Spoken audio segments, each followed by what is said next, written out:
hope you are well.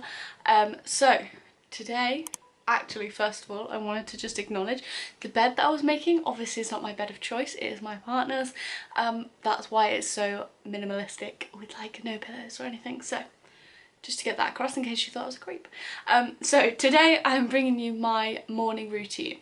Now I wanted to do this because I've watched loads. People are waking up at 6 AM, people are waking up at 7 AM and they look so productive and it's amazing, and like to start with I was like, wow, I need to be doing this.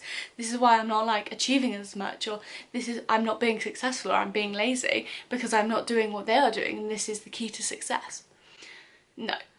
Unfortunately, somewhere along the line people have grained in that you need to work yourself into the ground and wake up stupid early and like get as much done in the day. Well, thankfully I read Why We Sleep by Matthew Walker. I'll leave it in the description box below, and it changed my whole perspective on things. It made me realise that your sleep is individual to you.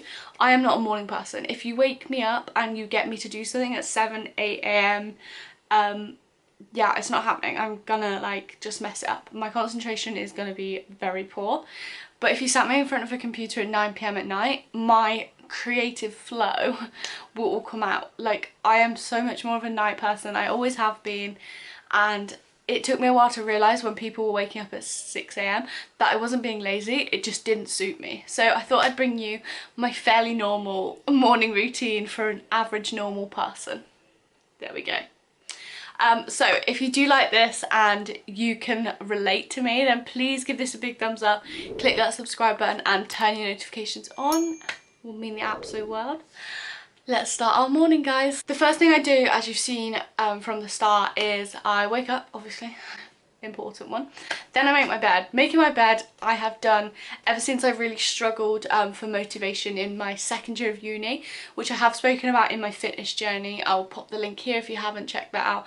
But I really struggled with like depression and like motivating myself and like getting out of bed. I would spend most of my day in bed eating and watching Netflix. So by me getting up in the morning and making the bed, it just sets me right for the day. It means, right, okay, you're ready to go. That's good. And also it's so much nicer to come back to a made bed at night time.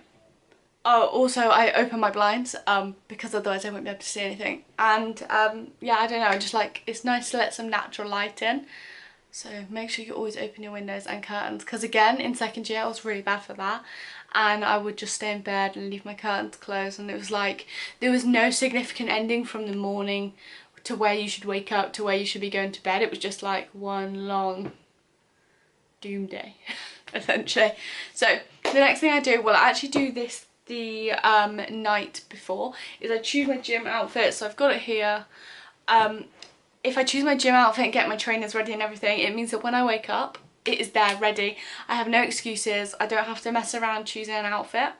I can just put it straight on. I mean, not all the time am I this organised. Sometimes I do have to sit there and be like, what shall I wear today? But today I was organised. No, it does really help being organised. And yeah, like I said, if you're lacking with motivation to try and motivate yourself to work out like in the morning or whatever, I find getting an outfit ready is key. Also, if you don't like working out in the morning, don't do it. Do it in the evening, guys. Do it whenever suits you best. So we are going to get changed now. I've got a hamstring and glute workout which I'm going to film for you, and I'll leave it in this video for you to follow along if you want to. And yeah, I mean, I'll show you my morning routine. We've got the Energy Seamless bralette and the Flex shorts. Let's smash this day. Okay, so we are ready to work out now. We are motivated. It's Friday. I'm loving life. So I just need to tie my hair up and clean my teeth. I won't take you through with cleaning my teeth with me. I'm sure by now we all know how to clean our teeth. 2 minutes, peeps. 2 minutes. Right, I'm going to do that. I'll catch you on the flip side. Okay. We are ready to train. Excuse the fake tan. I don't even want to show you my hands. I don't fake tan my face ever, which is why my face is so pale, because I have no makeup on. But I just have super sensitive skin, so I haven't found anything yet to allow me to fake tan. Every time I put it on, it just yeah, let's not talk about it. I blew up like the Michelin Man once. It was not good. So outfit is on, hair is tied back, which means business. So the next thing I do is I check my workout. So I like to write my workouts down week by week, or well, at the moment I have like a 4-week plan, which I'll then adjust once gyms are open. But it's always good, if you don't know what you're doing, to plan your workout the night before if you don't have like a set schedule or you just want to like wing it. Because I find if you go into the session not having a clue what you want to do, or turning up to the gym and not know what you're doing, you'll probably have a worse session than if it was planned, because you'll be umming and ahhing, you won't know what to do, there's so much equipment, especially when we all go back to the gym. To make sure you plan your workouts, otherwise you'll be like a kid in a candy store and you'll just want to do everything and train everything, and then you'll just be out for like 2 more weeks. So today's workout is hamstring. So we've got RDLs, deficit reverse lunge, staggered stance, RDL, sumo squat, and then we've got a superset with a hamstring curl and banded glute bridges. So this should be good. So we're going to smash that. One of the last home workouts hopefully, and yeah, we will crack on with our day. Let's go and work out. Let's go and work out. Although it's hamstring, so yeah, let's go and work out.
Okay, so we've just finished working out. I'm very sweaty. It was a good hamstring session, followed by a little stretch. Remember, it's really important to stretch. So now we're gonna have some breakfast. I have just finished working out and I said we were gonna get breakfast, but first I forgot. After I've worked out, I then do my skincare, just because I don't want to wash my face too often, so because I get really sensitive and I can get quite oily. I mean, that's actually not even sweat, that's just like natural glow, which is actually quite nice. But yeah, so I always do my skincare after I've worked out. So if I wake up, I'll just splash it with some water, but I won't use any products, just because if I'm sweating them off, they'll like drip into my pores. Apologies if it's echoing here, it kind of is. So first of all, the first step is I wash my face just with water, just to get it wet. So let's...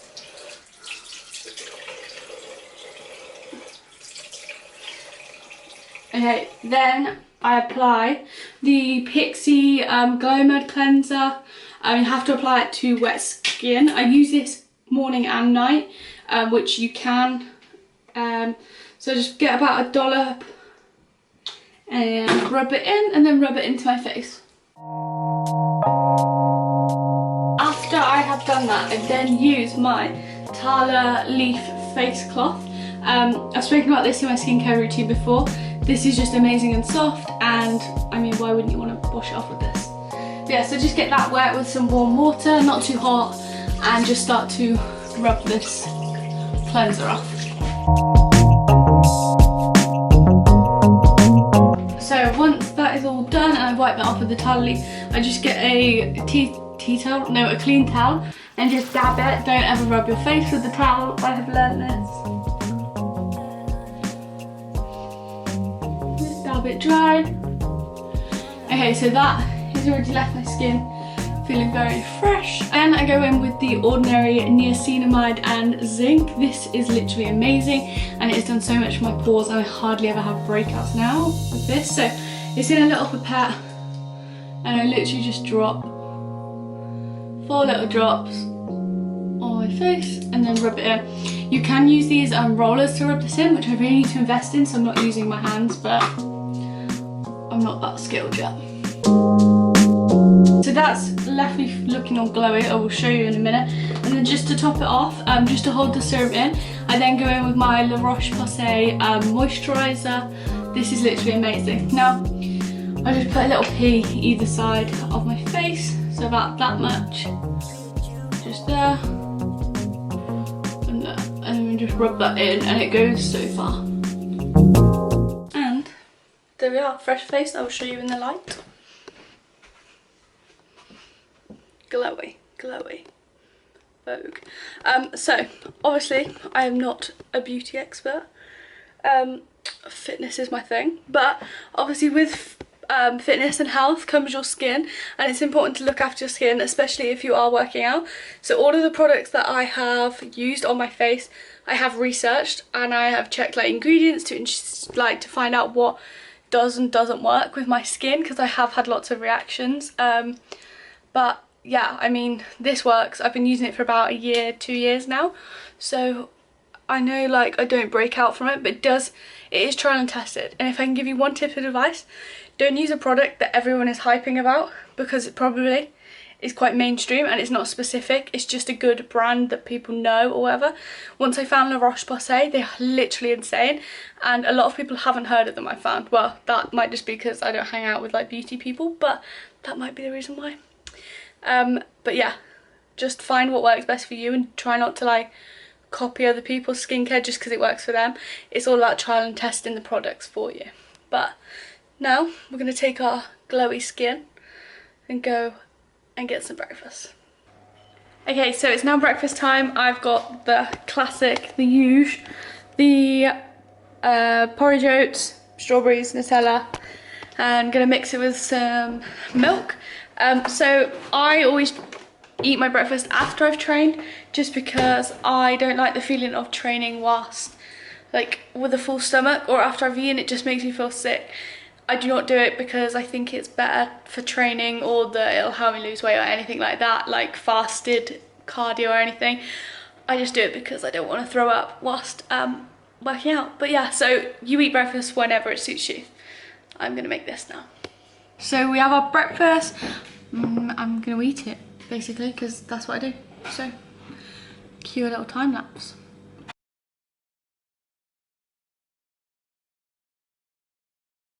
So I think I inhaled that in about 6 seconds, so that's always good. That's the only thing, is if you train fasted, you'll be way hungrier after, I swear. But that's fine, I'm not complaining. So now I'm just going to spend some time doing some work. So it's Friday, it's my check-in day with my clients. So I'm just going to go through some of their progress trackers, check in with them. So they send me their weight, measurements, photos and all of that. So I'm just going to update their progress trackers and then send them off, just so they get to see how they're progressing throughout the weeks. And then I've got some plans to do because, as I said, gyms are opening on the 25th. So I need to change some of my client plans from home plans to gym plans, ready for when they open so they can get straight back into it. So yeah, it's quite an admin day. This is normally basically now how I spend the rest of my day. So I'll let you watch in on a little bit and we'll see how we get on. Let's go. So after breakfast, I then open up my planner. So it's quite cute. It's from CGD London. I'll link them below. I got it for a Christmas present, but it's really good. You can like literally write all of your to-do lists. You've got like a meal plan, expenses, shopping list, exercise, water, personal notes, and self-care stuff. So it's really good, and it's got one of these, which I think is amazing. But yeah, so I check through that and see what I need to do, and I always make sure I highlight stuff off. So you'll see on other ones where I've finished it, I'll cross it off, and yeah, I mean that just helps me ensure I stay on track. So then I can do that. So I've already done weekly check-ins and the progress trackers, so I can now check those off and then I'm just doing some plans now, so I will let you see into a little bit of what I'm doing with the plans. But yeah, and that is pretty much it, to be honest. So what I thought I would show you is an example of one of my clients' progress trackers. I've spoken to her and she's happy for me to show this. So I thought I'd just show you exactly how I track their progress. So this is my client, and then so to begin with, they send starting photos if they want to, and they also come up with 2 goals themselves. Some of them also will track their weight and measurement. However, Lucy, it wasn't about that. It was more about getting back into like fitness and just feeling better about herself. So we just tracked it via photos, and also that's a good way, like if you think that you might become like slightly like obsessed. I feel like that's like a really negative word, but like I don't know, almost like, yeah, a little bit consumed by the numbers, then just tracking photos is great. And then I get them to fill out, is it going to zoom in? Yeah, so 3 things that they've achieved this week, 3 things they want to improve on for next week, and how they're feeling this week. And then as they go, each week is the same, and I get them to keep tracking that. And just by setting these like goals throughout is a great way to show themselves exactly what they've achieved, and it doesn't have to be like number, weight, scale, whatever it is related. So an example is Lucy is feeling stronger in her core. She's achieved her highest rep for each exercise, and she's also done 4 by 1 minute wall sits, staying strong throughout, whereas before she couldn't do that, which is great. So 3 things she wanted to improve for next week was do more than 5 full press-ups, drink more water, and learn to cook healthy meals for less money. So they're really good like little targets just to focus on, and I can confirm that she can now do in a week's progress 10 full press-ups. So it just goes to show writing down your goals for that week does help for certain. And then I just want them to check in with themselves and just ask them how they feel, because sometimes we always ignore how we're feeling and just put it to a side and put other people's first. So she's feeling much stronger this week, much stronger than when she started. She's bloating out a little bit after meals, but she's learning to love it and accept it, feeling positive, and she's really seeing results, which is great. Obviously, bloating is a huge thing. It is completely normal. Some people will bloat more than others, especially if you have quite a sensitive stomach. I know if I eat anything, I blow up like a balloon, but that's absolutely fine. And then obviously her photos, which she won't mind me sharing, she has literally made so much progress, it's insane. But yeah, so then I track these for however long their plan is. So Lucy has got 1 more week left. But obviously if she wanted to, she can continue. A lot of the other girls, my clients, have continued, which is absolutely great. And yeah, so that, I think just having the like progress tracker just means that they can keep track of exactly how they're doing and stay in tune and everything. And it's so easy to be like, oh yeah, I did this week, and then you just forget about it the next week. And it's like, well, no, if you've achieved that, you remember it, you be proud of that for a while, like hold on to that. So by writing this down, it means she's gonna be proud. So there we have that. There we go, that's the progress trackers. Excuse the shine. It's that healthy skin glow. Literally though, like, I'm not even that like, I don't even know. I'm just gonna, it's still happening. Wonderful. Anyway, so that is my morning routine over. It is now about 12:30, so kind of gone into the afternoon, but that's basically what I class as my morning. I was gonna show you my, me editing this video, but I decided it's no longer the morning, so there is no need. So I'm gonna have some lunch now, and yeah, basically just crack on with the rest of my day. It's Friday, so I like to try and finish a little bit earlier, so I can relax and just chill for the weekend. But yeah, so I hope this, like, my morning routine has shown you that it's like, I don't know, I hope it's been more of like a realistic morning routine, because like I said before, it can be quite daunting if you're seeing all these other morning routines, or like billionaires routines or millionaires routines, and they're like so unrealistic. Like not every single person can wake up at 6 AM or 5 AM and head to the gym straight away. Like I haven't got it in me. I have got it in me, I could do it, but I'll be miserable and I won't be very productive, and my work won't be as good, I won't be able to put as much effort in. So at least by waking up at a time that is more suitable for me, I know I can like really focus on the quality of my work and everything. So yeah, try not to put too much pressure on yourself on creating a perfect morning routine, because no one is perfect. No one is. Like, productivity levels I think are incomparable. Like, you can't compare how much you have done to what someone else has done, because you don't know what stage they're at, you don't know what chapter they're at. So yeah, don't compare yourself, stay real, sleep in if you need to, go to bed late if you need to. That's me. Oh god, look at my hand. That's me from the Night Owl crew. That's me. Night Owl crew. Do you think I can get that started? Probably not. But I hope this has helped. If it has, please give it a big thumbs up, click that subscribe button and turn your notifications on, and I will see you for the next one. See you later.